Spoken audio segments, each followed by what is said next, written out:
qui ressentent la fraternité physiquement et à travers le contact physique et le travail physique ensemble.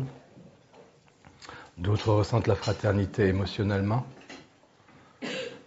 à cause de la qualité des liens qui se créent entre les individus au niveau émotionnel, et d'autres ressentent la fraternité à cause de leur appartenance intellectuelle.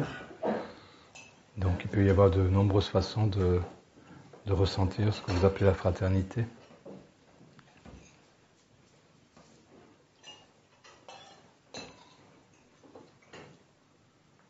Mais je pense qu'une véritable fraternité se crée par le fait d'avoir réellement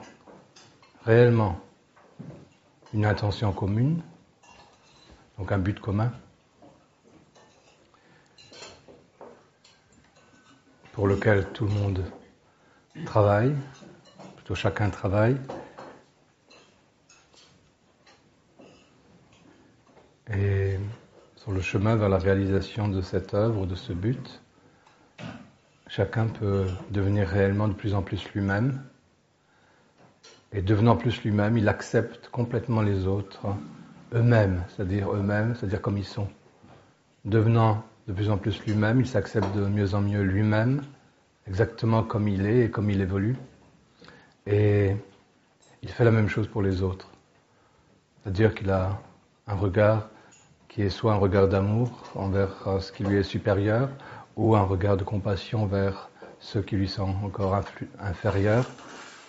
Et il regarde avec compassion, de toute façon, toutes les limites des autres, tous les défauts des autres.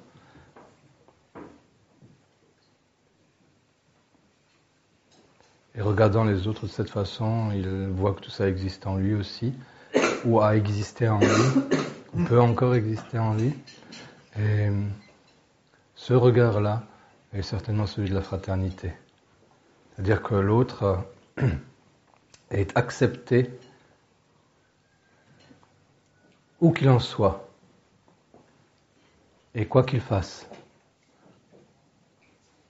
Et lorsqu'il fait quelque chose qui est mauvais ou qui est négatif, on lui signale et en lui montrant les limites de ce qui n'est pas possible de dépasser pour rester dans cette fraternité et dans cet état de fraternité.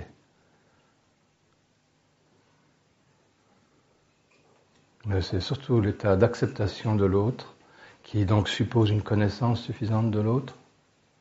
Et la connaissance induit les limites de la confiance, puisque la plupart des individus, on peut leur faire confiance jusqu'à une certaine limite.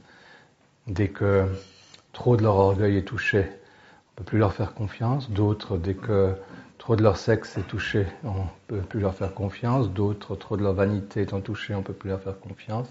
D'autres encore, trop de leur avidité étant touchée, on ne peut plus leur faire confiance. Chacun, s'il a un trait dominant ou un trait principal comme ça, qui n'a pas suffisamment travaillé, notre confiance à son égard s'arrête à cet endroit-là.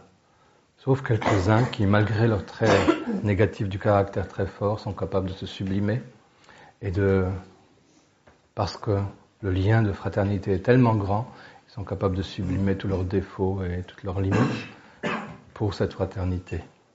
Et là, on atteint quelque chose de grand. Quand les individus, tu peux leur faire confiance malgré tous leurs défauts.